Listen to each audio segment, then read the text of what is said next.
Salut, c'est Mathieu d'Ambassadeur Academy.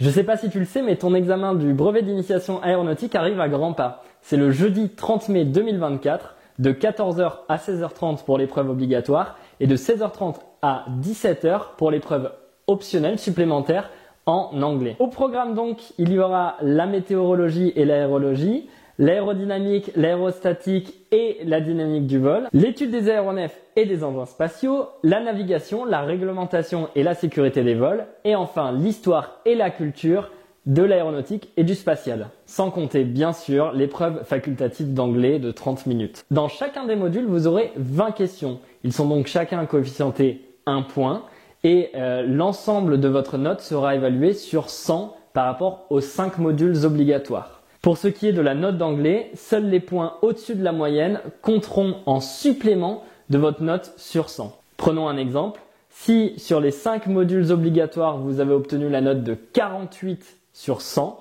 vous avez eu donc 48 bonnes réponses sur les 100 questions proposées, et que vous avez eu en supplément de cela 13 sur 20 en anglais, eh bien on prend les 3 points au-dessus de la moyenne en anglais qu'on ajoute aux 48 points que vous aviez sur les 5 modules obligatoires, et vous avez donc 51 sur 100.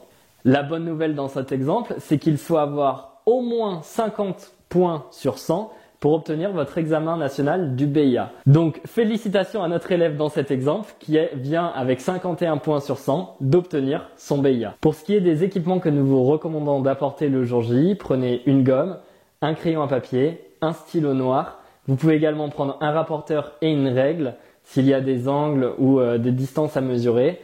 Et enfin, une calculatrice dont le mode examen est possible.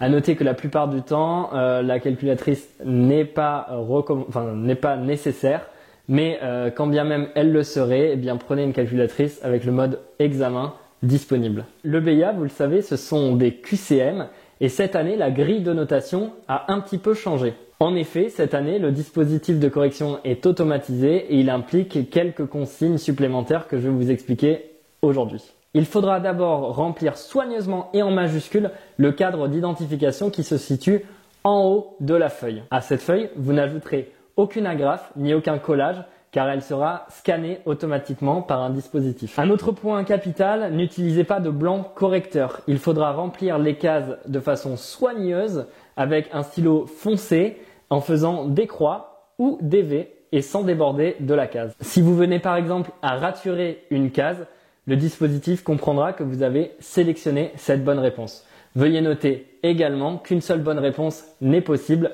par question. Enfin, une dernière subtilité cette année, les réponses devront être répondues de façon horizontale et non plus verticale comme c'était le cas dans les années précédentes. Voici donc pour les petites spécificités de votre examen du BIA en 2024. Je suis sûr que vous allez réussir cet examen de la meilleure des façons qu'il soit et nous on sera là pour célébrer votre réussite lors de la Graduate Party. À très bientôt.